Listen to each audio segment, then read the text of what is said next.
పాత నిబంధనలో క్రీస్తుకు సాదృశ్యంగా ఉన్న వ్యక్తి.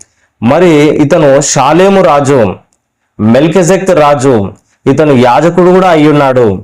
ఒక దిక్కు రాజు అయి ఉన్నాడు, ఒక దిక్కు యాజకుడిగా ఉన్నాడు.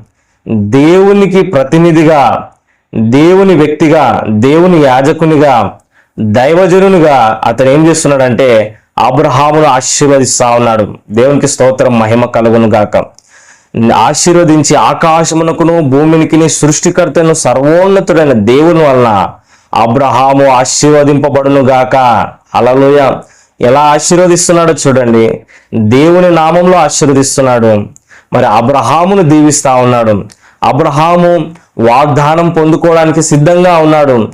ఇంకా వాగ్దానాలను స్వతంత్రించుకోలేదు. దేవుడు అతన్ని ఆశీర్వదించినాడు, దేవుడు అతన్ని పిలిచినాడు, దేవుడు అబ్రహామును ఏర్పాటు చేసుకున్నాడు. అయితే షాలేము రాజు